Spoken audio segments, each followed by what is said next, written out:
My name is Nona Shepherd. I'm over here in Northeast Tennessee at the Northeast State Community College.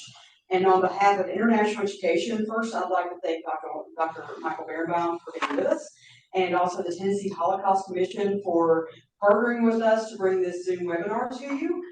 We're so glad that we were able to everyone was able to put this together. So with no further ado, I'd like to introduce Allison Vick with the Tennessee Holocaust Commission. Thank you, Nona. So today we're honored to have with us Dr. Michael Berenbaum, one of the world's leading scholars on the Holocaust. Dr. Berenbaum is the author of over 20 books and hundreds of articles and journalistic pieces. He is the director of the Siggy Ziering Institute, exploring ethical and religious implications of the Holocaust at the American Jewish University, where he is also a distinguished professor of Jewish studies. For 3 years, he was president and CEO of the Survivors of Shoah Visual History Foundation, which recorded the testimonies of 52,000 Holocaust survivors. From 1988 to 93, he has served as project director of the United States Holocaust Memorial Museum, overseeing its creation, and later founded its Research Institute. Dr. Berenbaum continues to serve as a conceptual developer for Holocaust museums around the world. Most recently, he served as curator of the award-winning exhibition Auschwitz, Not Long Ago, Not Far Away. And finally, his work in film has won both Academy and Emmy Awards. So, Dr. Berenbaum, thank you for being with us. Thank you very much, Allison. Thank you, Nona, and thank you to the Tennessee Holocaust Commission. I've been with you several times over the years, and I deeply respect your work and your outreach to teachers. I'm going to do 3 different things today, and I hope you'll bear with me. Let me also say that I'd like you to ask your questions in the Q&A so that we can be responsive to your questions as my remarks go along. Let me begin by I want to talk about the 3 things I want to talk about is anti-Semitism. I want to talk about the Israel-Hamas war, and then I want to talk about some of the issues related to genocide as part of the discussion. And finally, I'll conclude with something about Holocaust education. Any of you who have heard me speak on anti-Semitism know that I want to distinguish. Anti-Semitism differs as to its source, as to its goal, as to its priority, and as to the stability of society. Let me repeat that for those of you who are taking notes. It differs as to its source, it differs as to its goal, it differs as to its priority, and it differs finally as to the stability of society. Let's look at the different sources of anti-Semitism. There is clearly religious anti-Semitism, there is political anti-Semitism, there is economic anti-Semitism, there is social anti-Semitism, there is cultural anti-Semitism. And in the Nazi case, we have to distinguish what is distinct about theirs, which is that there is racial anti-Semitism. Political and religious anti-Semitism means essentially that you are anti-Judaism, you think it's the wrong religion. Political anti-Semitism may mean that you want to diminish Jewish political power. We can hear it when we hear words like the Jews will not replace us. Social anti-Semitism is something that we had in the United States for a very long period of time. It meant essentially that you did not want to have Jews as members of your club, as members of your family, or in any social situation. There used to be a very distinct term for that in American life. It was called the 5 o'clock shadow, that you could work together, but when the day ended, in a very real sense, you went back as a man was developing his 5 o'clock shadow, as it were. You went back and you socialized with your own. Cultural anti-Semitism, one of the best examples of that was Richard Wagner and the attack on Jews in German culture. And you hear echoes of that when you hear people speak about Jews control Hollywood and all of that type of stuff. And finally, racial anti-Semitism is a matter of blood, and we'll understand that when we come to the Holocaust in a very brief period of time. So it differs as to its source, now its goal. If you have religious anti-Semitism, your goal essentially is conversion. If you have political anti-Semitism, it is a diminishment of Jewish political power or a constraint on Jewish political power, and also political anti-Semitism has in the past led to eras of expulsion where Jews were removed from society. If you have social anti-Semitism, you're interested in separation, segregation in a variety of different ways. It used to be that Jews could not buy homes in certain areas, that they could not be members of clubs, that they could not even, and you have examples of that, for example, in the remaining Jewish hospitals. You have in certain towns, place like Mount Sinai or Beth Israel and the like. That was because Jews could not be well treated and doctors could not practice in hospitals. That was a social and economic anti-Semitism. And what was unique about the goal of Nazi anti-Semitism was that the ultimate goal of Nazi anti-Semitism was elimination. We want to get rid of the Jews. And finally, it became the best way to get rid of the Jews is what the Nazis called extermination, which is annihilation, get rid of them by murdering them. And we can see that the Holocaust evolved in a very dramatic and radical way to do that. And the defining notion of why it was racial, with all due apologies to Whoopi Goldberg, the defining reason is why anti-Semitism was racial is because it was a matter of blood. And the defining legislation of that was the 1935 Nuremberg laws, which defined the Jews biologically based on the religion of their grandparents. That led to the absurd situation where Roman Catholic nuns, Roman Catholic priests, Protestant ministers, Protestant theologians, believing Christians all, baptized Christians all, declared themselves religiously Christian and were defined by the Nazi state. And by the way, in the areas in which the Germans occupied as well, were defined as Jews, even though they were believing Christians. And that's because the goal was the elimination of Jewish blood. Third point, differs as to goal, differs as to source, differs as to goal. The third and the most important point is that also it differs as a matter of priority. How high a priority is anti-Semitism in the life of the nation? And one of the things we can say about life in the United States is that anti-Semitism has not been and is still not the highest priority of the haters. If I asked you each to write down a notion of who's hated more than Jews and who is higher on priority, you could each write down a series of groups. And I would bet that each of you would have a list that would include, for example, African, and this is not to justify the hatred, it's merely to identify it. Some of you would write down African Americans, some of you would write immigrants, some of you would write Hispanics, some of you would write the LBT, LGBT community, et cetera, and Jews are one of the identifiable groups in that. But safety in the United States has been particularly available because Jews were not the highest priority. And one of the ways of we can judge what's happening on the college campuses is a very interesting thing. It's a combination of an achievement and an arrival of the Jews, but also therefore the problem.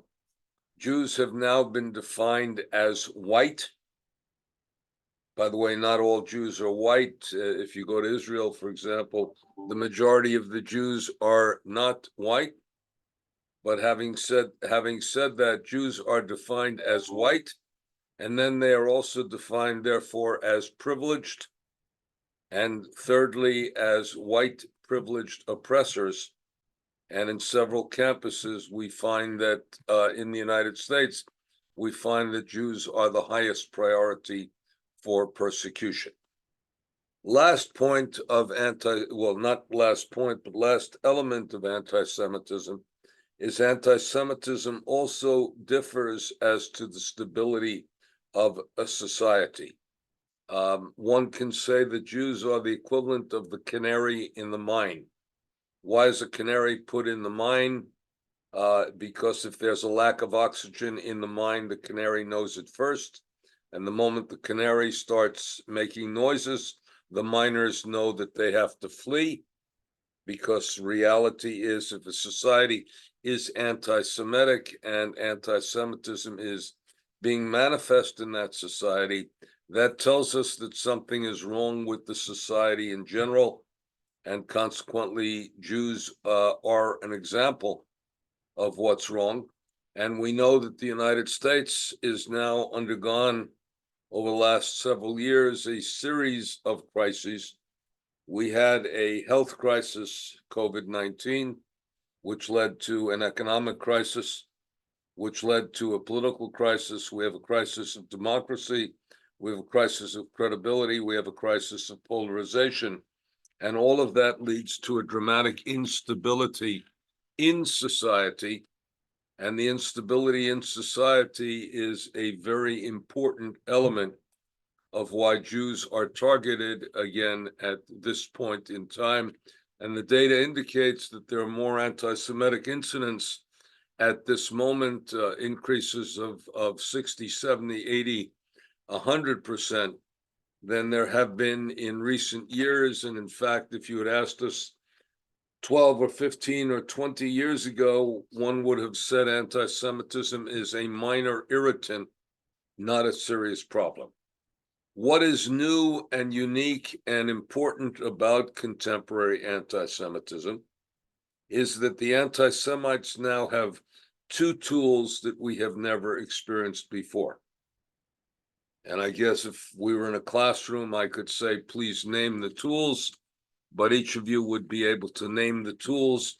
The first tool is the internet, which gives you a megaphone with almost no expense whatsoever.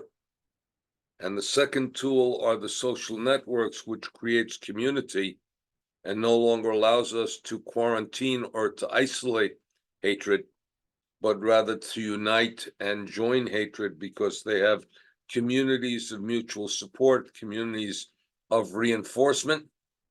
And that means that they have tools that we have never known before. Let me give you an interesting example, which makes little sense.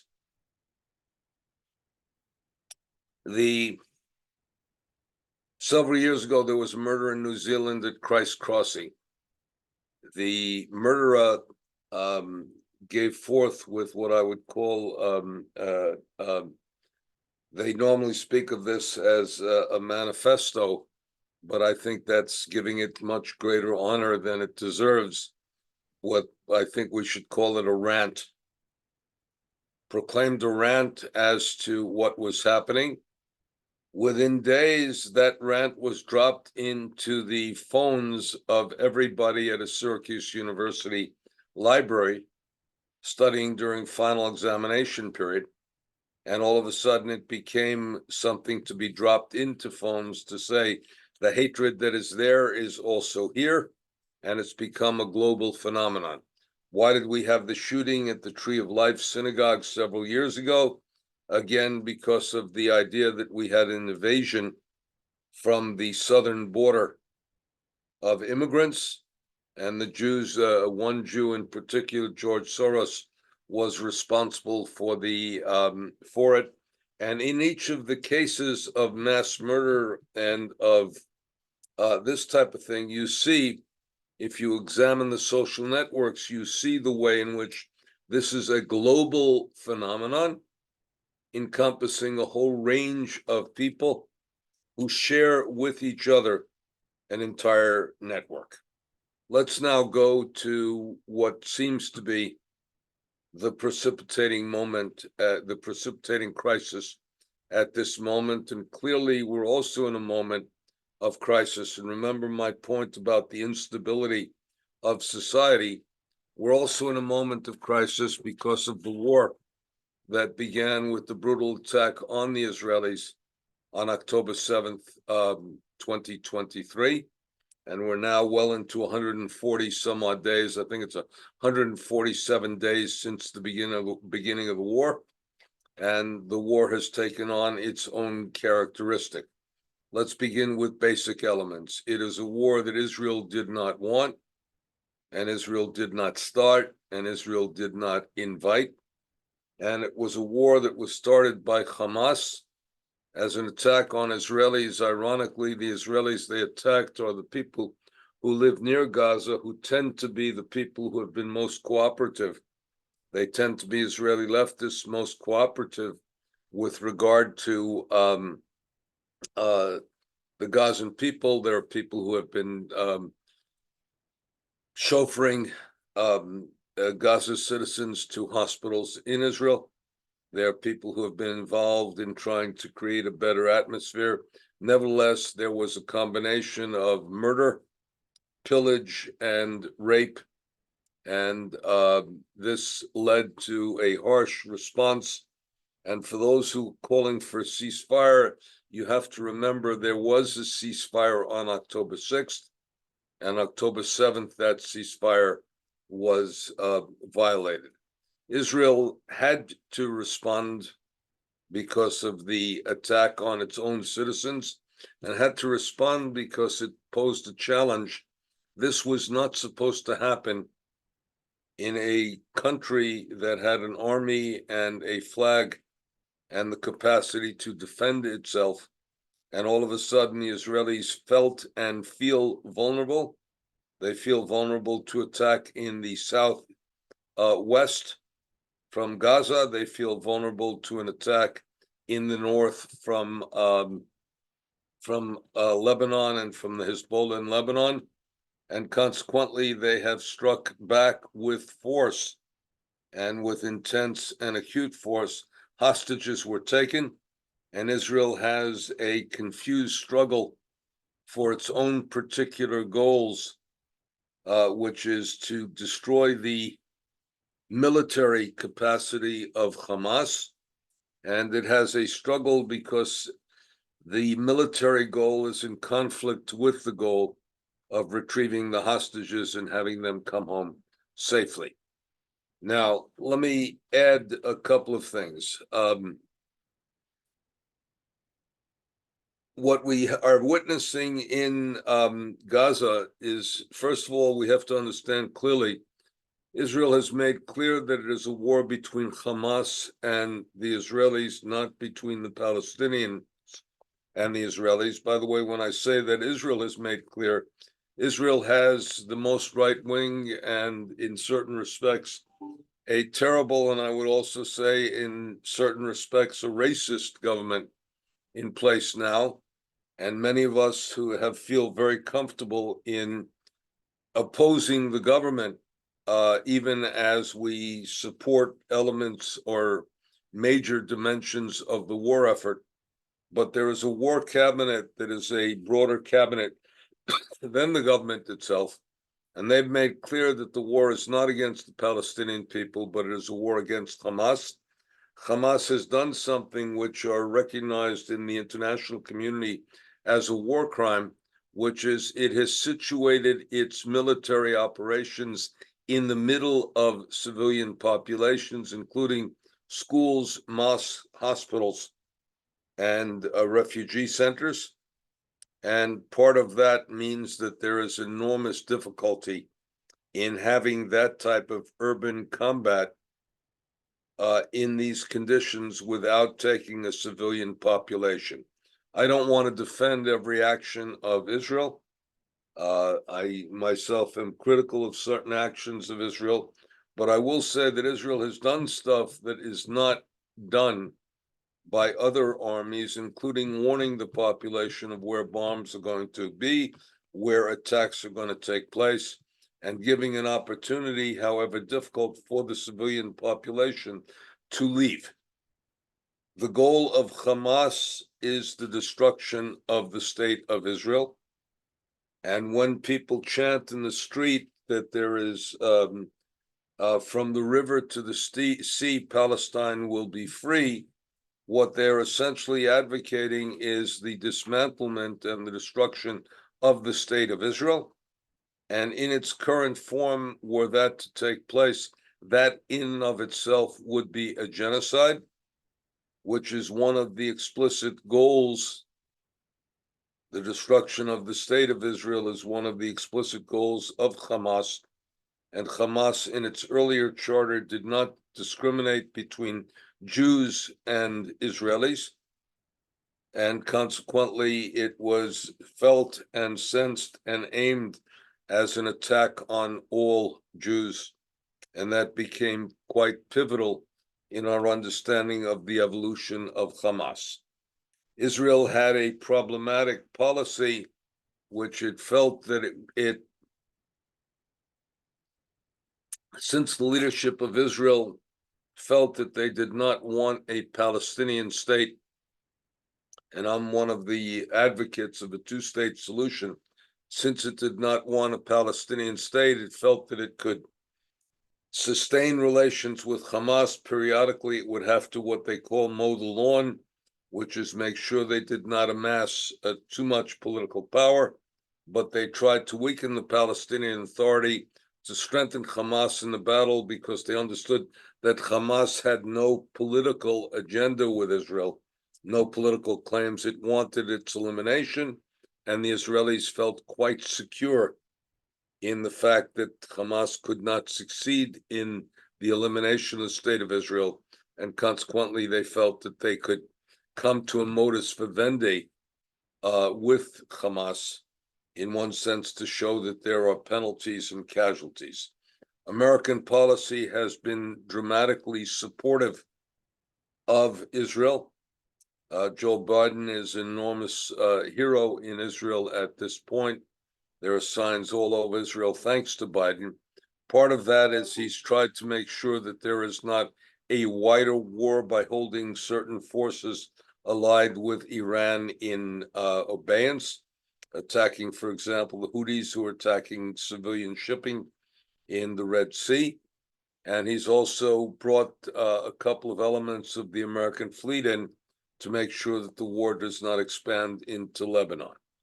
What is the difference between the American policy at this moment and the Israeli policy is the question of the day after.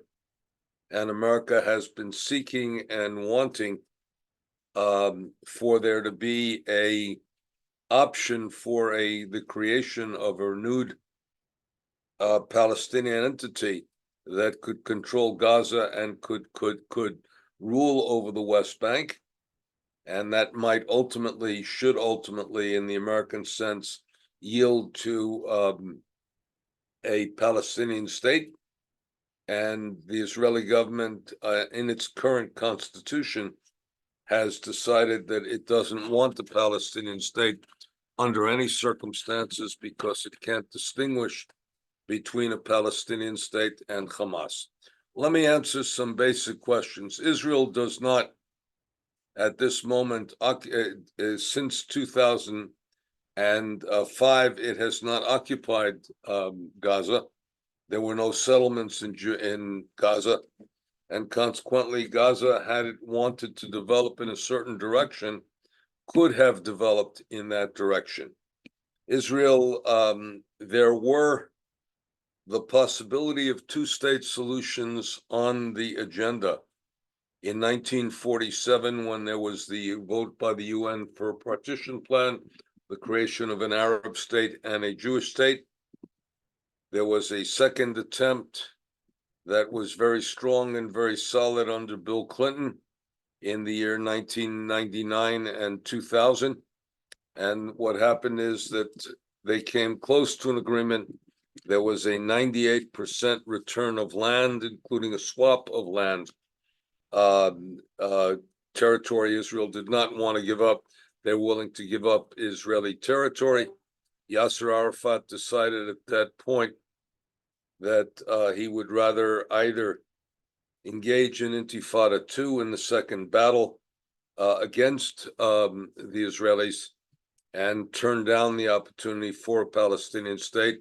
There was a third such opportunity created under Ehud Olmert, an Israeli prime minister, with Mahmoud Abbas, who was the leader of the Palestinian Authority, and that also was turned down. And under Netanyahu, under Benjamin Netanyahu, who's been prime minister, there's been no overtures to a Palestinian state.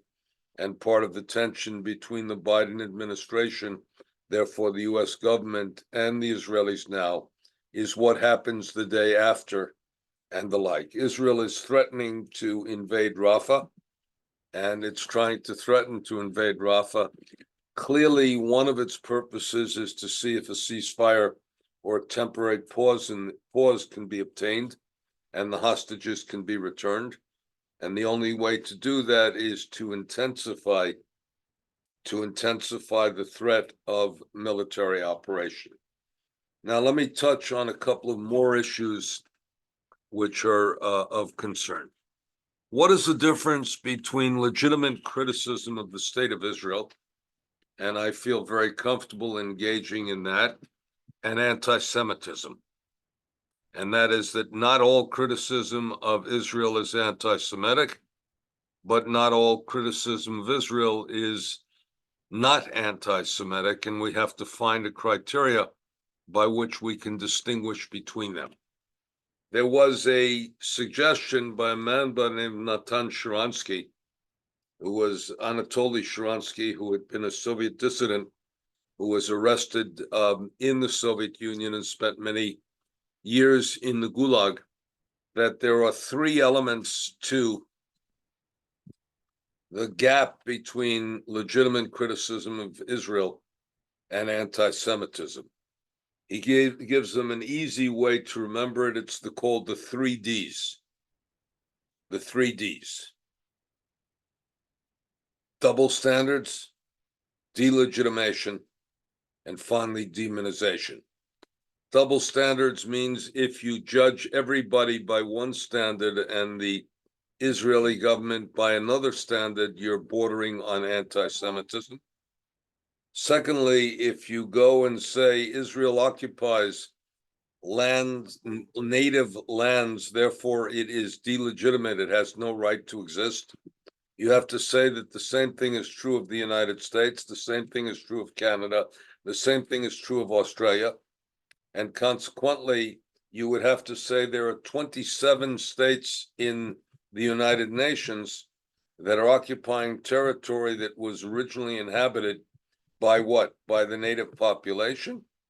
And consequently, if you say that Israel has no right to exist, you have to be prepared to say that none of these countries have a right to exist. The third and the most difficult of them and the most pernicious of them, and remember we're talking about 3 Ds, double standards, delegitimation, and finally what we call demonization, that Israel is not only wrong, but it is a source of demonism, of the demonic, and enormously evil. You hear accusations, for example, Israel kills Palestinian children in order to use the blood of Palestinian children or to harvest their organs, to do a variety of things, and it is the source of all evil. Now, once you get to that, you are dealing with essentially full-fledged anti-Semitism, and with full-fledged anti-Semitism,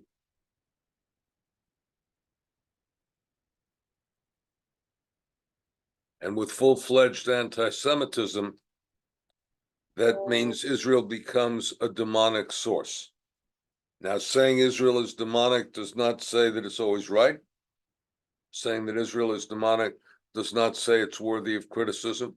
Saying Israel is not demonic does not mean it's not open to criticism.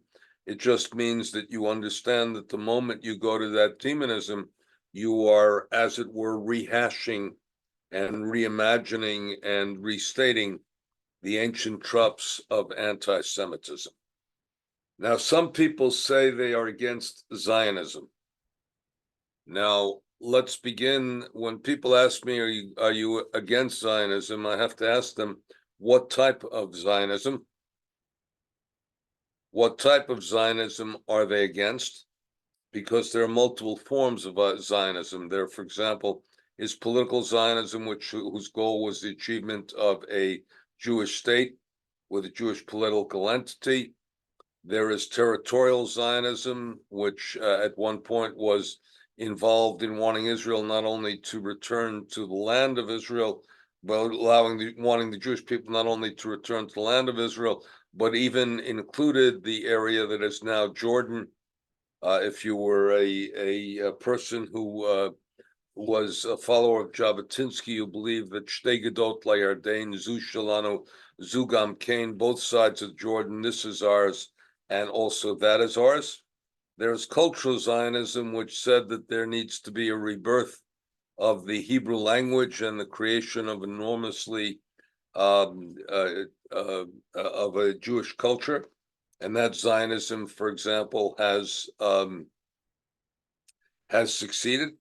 There is religious Zionism, which sometimes has a messianic tilt, that believes that the return of the Jews to the land of Israel is the harbinger of the Messiah. Some Christians believe that, most especially the evangelical community, but they believe that that means the return of Jesus as the Christ.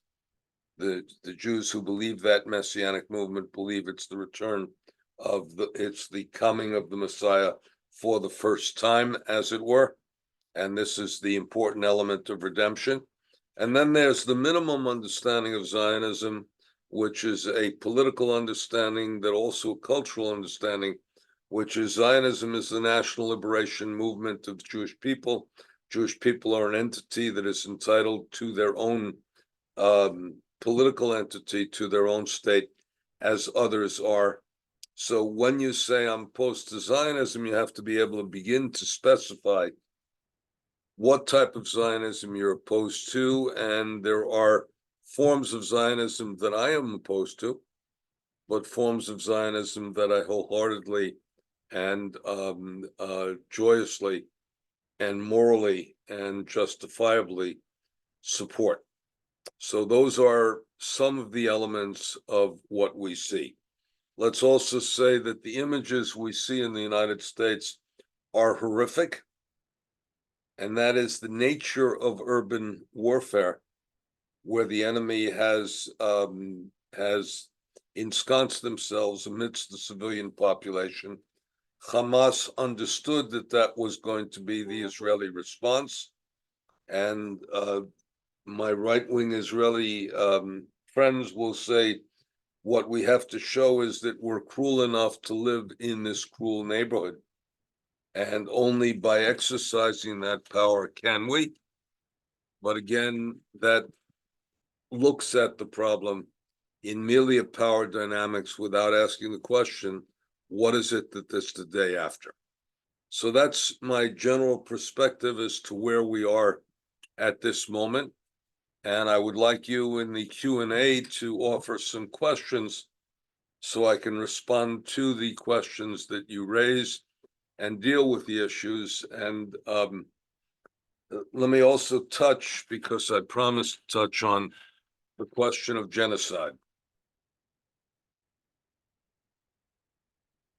Genocide is the deliberate targeting of an entire people because they are a people. And that would involve, in Israel's case, destroying the Palestinians as a people. And the Hamas goal, in one sense, can be considered genocidal. But Israel, Israel has the capacity to commit genocide. It has the opportunity to commit genocide. It also has the motivation to commit genocide. And what you do not have is you do not have Israel committing genocide. It is involved in urban warfare. It is involved in difficult and horrific urban warfare, which is taking a toll on a civilian population. But the best example of why it's not genocide is to look at the population, which is that there were 700,000 Palestinian refugees.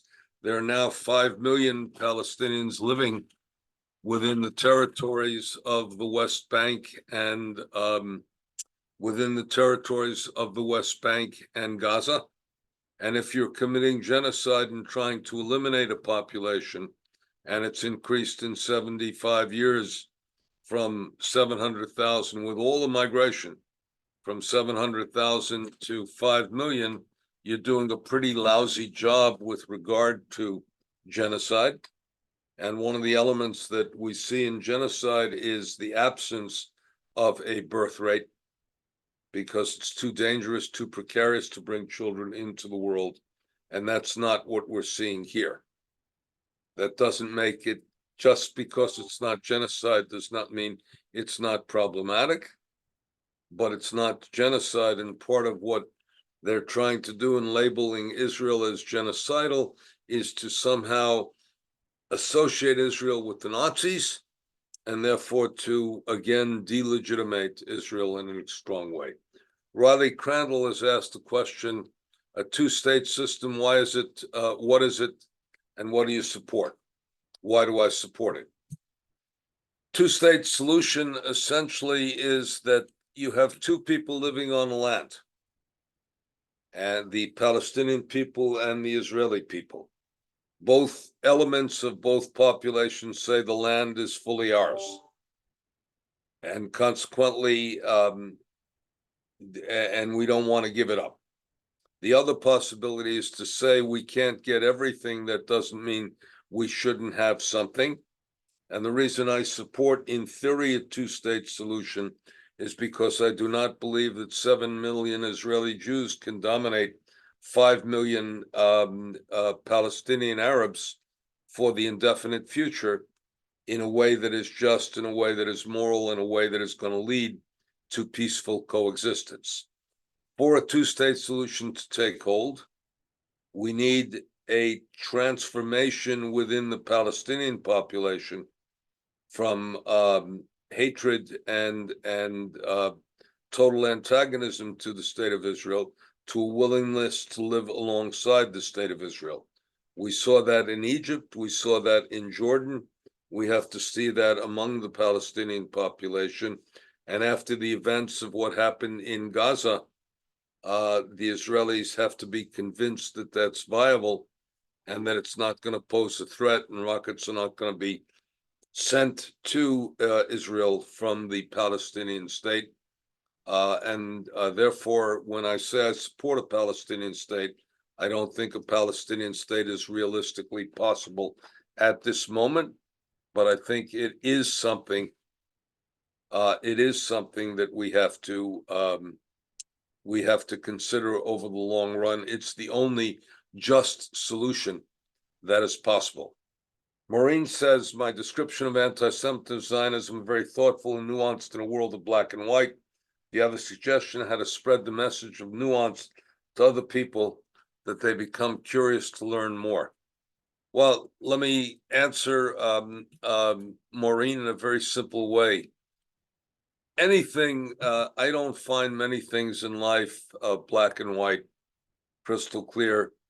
To be accurate, one has to be nuanced, one has to see it in its multiple dimensions. Part of what I'm doing at this moment is precisely what you're advocating, to spread the message of nuance to other people so they become curious to learn more. And I would hope that you are curious to learn more. I'm doing everything in my power to be able to have people learn more.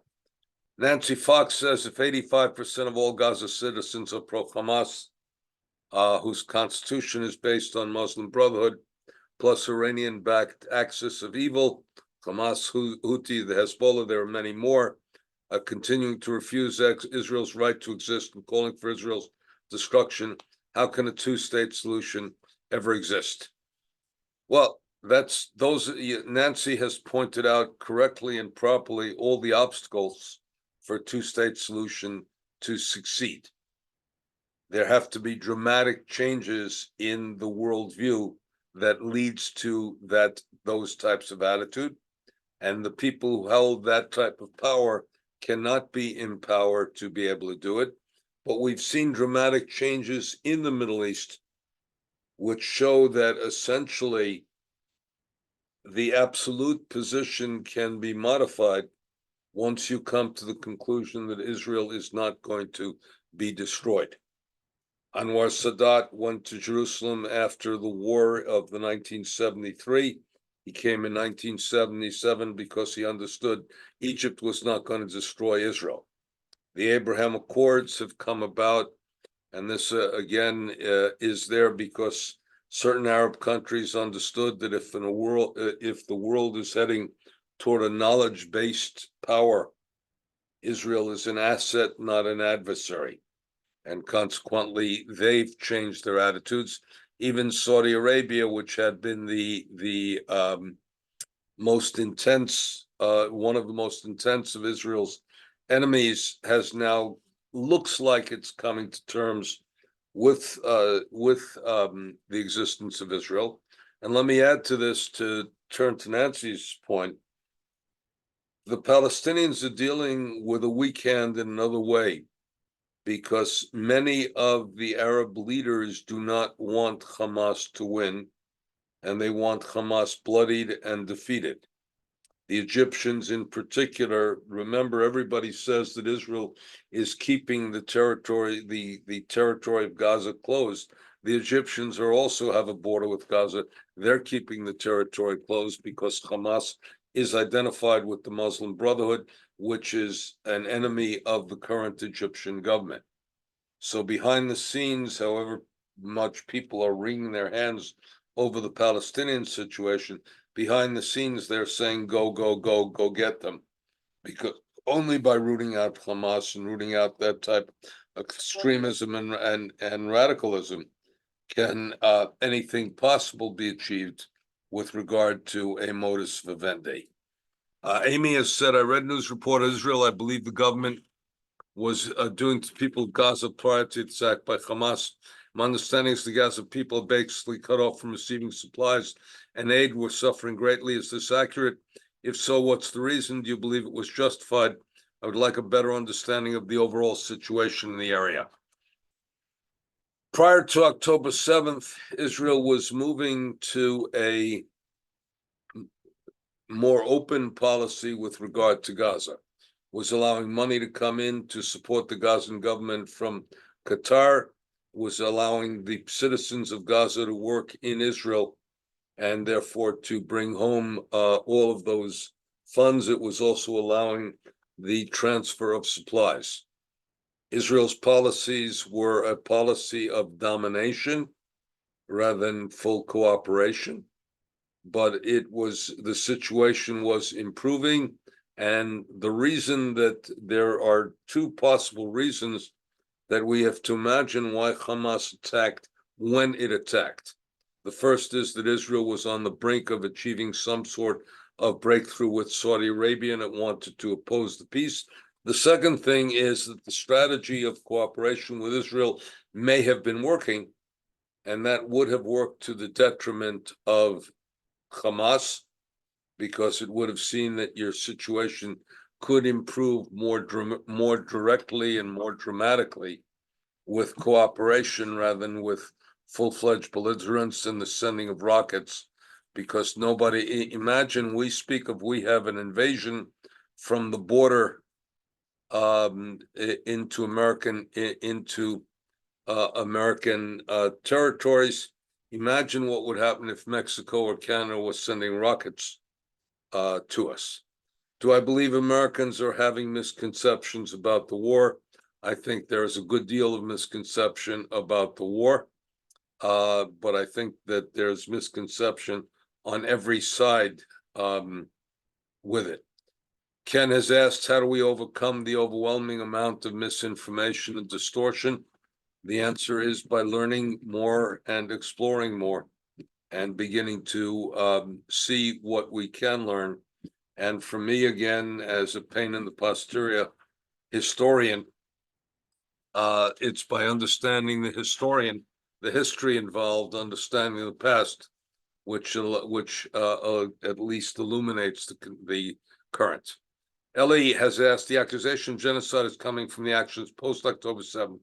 Would fit that definition. There are members of the Israeli government who are actively calling for the total destruction of Gaza and Palestine, calling and the Palestinian people. Israel is denying humanitarian aid.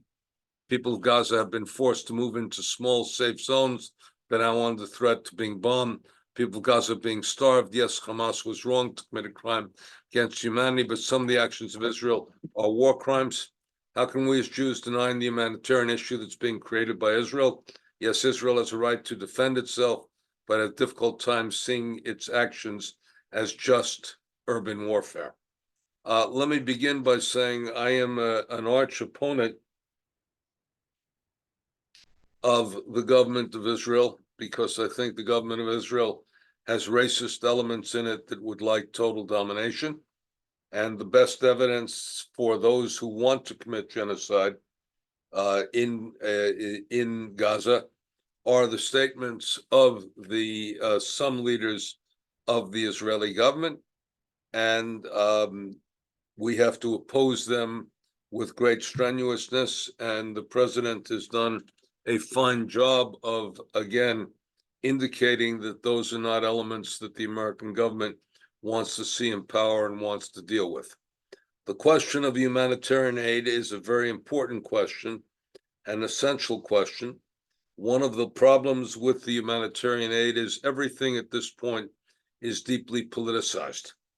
And that is that when you supply fuel, the question is whether the fuel will get to the hospitals and the schools or whether it will be taken over by Hamas to be able to deal with the tunnels and the like. There may be evidence that Israel is committing war crimes. I said it's not committing genocide. And again, we may also have to ask the question in a very basic way is, what is the nature of urban warfare when the population, when the power, the government that rules that area uses the civilian community as human shields and again commits from their side war crimes? There's a terrible thing, which is that if you looked at this merely without the lens of morality and humanity, but merely as a political power question, what Israel has shown at this moment is that it may be cruel enough to live in that neighborhood. And it may be that only by being this punishing is it going to reestablish its deterrence. Because Israel up till now had relied on the idea of deterrence. If you start up with us, you will be punished greatly, and that deterrence was weakened by the events of October 7th, and was proven to be insufficient. They clearly underestimated, because of a peculiar element of Israeli bravado and therefore an Israeli arrogance. They clearly underestimated the capacity of Hamas. They overestimated their own capacity, and that's one of the reasons we got into this war situation. What do I think the British could have done to prevent the conflict, at least these tensions, when Israel was founded? I think that the British wanted to get out, and they didn't want to create at that point conditions that would lead to peace. They had had enough. Their empire was disintegrating, and they didn't want to, as it were, rally and grapple with a transition. Let me give you, having given you all this bad news, let me give you a couple of pieces of good news to look at. And this is not said by someone who is extremely optimistic. It's also not said, and people who study the Holocaust don't tend to be people who are not innately optimistic about human nature and the human capacity for evil. There are a couple of pieces of good news we have to look at. Number one, the Arab countries surrounding Israel have not used the oil weapon during this battle. Gasoline prices have remained relatively stable, and they haven't used the oil weapon in the way in which they used the oil weapon in 1973 and 1979. 1973 was the Yom Kippur War, and many of you are, like my good friend Allison, too young to have remembered that. And oil, the price of oil went in a very, very short period of time from $2 a barrel to $20 a barrel. And then we also had the problem of when we had the Iranian crisis of 1979, we had the problem of you couldn't get gasoline, and we had gasoline lines. And even if you had money, and even if you had anything, there was not enough gasoline to go around. We had what called odd days and even days. You had to have, you could only fill your car up on an odd day if you had an odd number license plate at the end, on an even number if you had an even number license plate. And the population was deeply restless, and we had long lines at the gas pump. None of that has been done. And it seems that Saudi Arabia is putting before Israel a major challenge, which is if you come to a reasonable agreement with the Palestinians, then we are prepared to recognize Israel. And that means that most of the Sunni Arab world will recognize Israel. And that's an important piece of good news. The third piece of good news is that I'm going to say something that's a little bit controversial, which comes back to what a couple of people have said. Only a confirmed anti-Semite could believe that the people of Israel have the leadership they deserve. And that means that we have to look at the fact that this leadership has lost its credibility. And there will come a time, I don't know when that time is, as far as I'm concerned, it can't happen soon enough.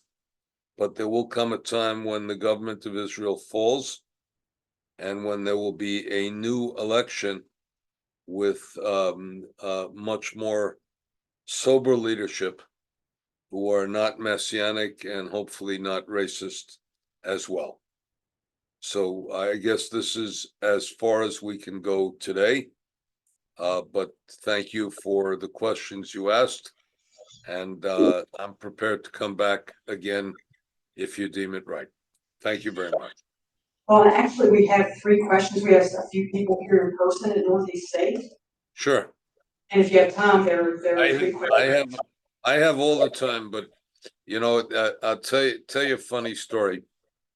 I once was invited to speak in a synagogue, and I asked the rabbi, how long do you want me to speak?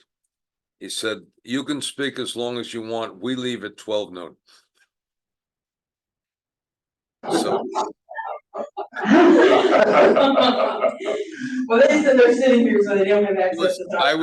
I was given instructions for 1 hour, and I don't want to as it were abuse my welcome. So I'm here. I'm prepared to stay as long as you want me to. Your ball game. So please. Okay, thank you. One of the questions is, what potential results could occur as a result of the political stalemate in Congress over sending aid to Israel? Well, the stalemate in Congress is not about sending aid to Israel. That will overwhelmingly pass. The stalemate in Congress is about sending aid to the Ukraine. And there's also a very bizarre situation, and I do this as a messaging situation, but there's a deeply bizarre situation which we call this foreign aid.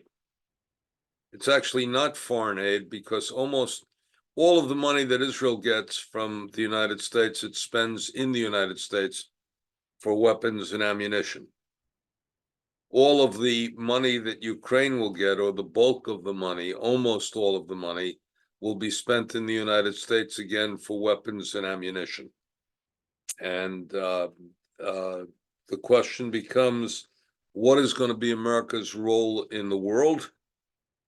And the other is, if we can degrade Russia's military prowess without expending American lives and merely using the money that is spent to purchase arms and ammunition, it is a worthwhile expenditure of funds from my perspective, because I think it would, I spend a lot of time in Europe, and I think it would be a catastrophe for Europe were Russia to prevail.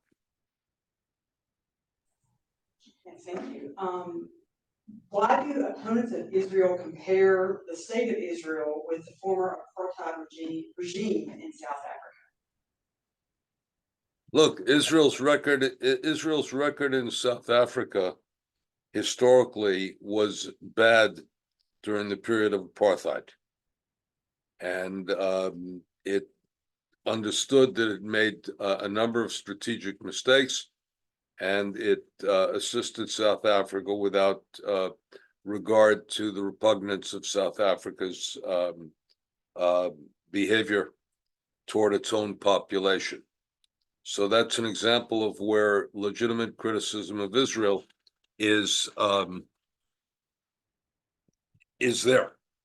I also have a question here. Did I understand that George Soros is a Jew, yet he's anti-Israel?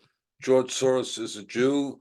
He is anti this government of Israel, but he does have elements in his own work in which he supported Israel. And part of the reason that there's the opposition to George Soros is George Soros sponsored something in Eastern Europe which was called the Central University, and that is that he wanted to achieve a educated group in Europe of leadership that was cosmopolitan and geared toward the wider world. And some of the right-wing factions in Europe, including some elements of the former government of Poland, the current government of Hungary, were opposed to that because it introduced such terrible ideas as democracy, respect for human rights, respect for human decency, freedom of inquiry, freedom of speech, and all sorts of heretical perspectives like that. Last question, or you have another question, Nuna? Yes, last one. Why do recent polls indicate that a substantial number of people are still ignorant of the Holocaust? Because we haven't succeeded enough. And let me conclude, and I'm going to thank you with that. Look, we teach the Holocaust to enhance human dignity, to enlarge our respect for human our obligations of human responsibility, to plead for the respect for the humanity and the diversity of all people. This is our mission, this is our task, and we have to say that the tragedy of the world in which we live in is that it's become more relevant rather than less relevant as we go on. So I thank you for the work you're doing, and I'm here to assist you.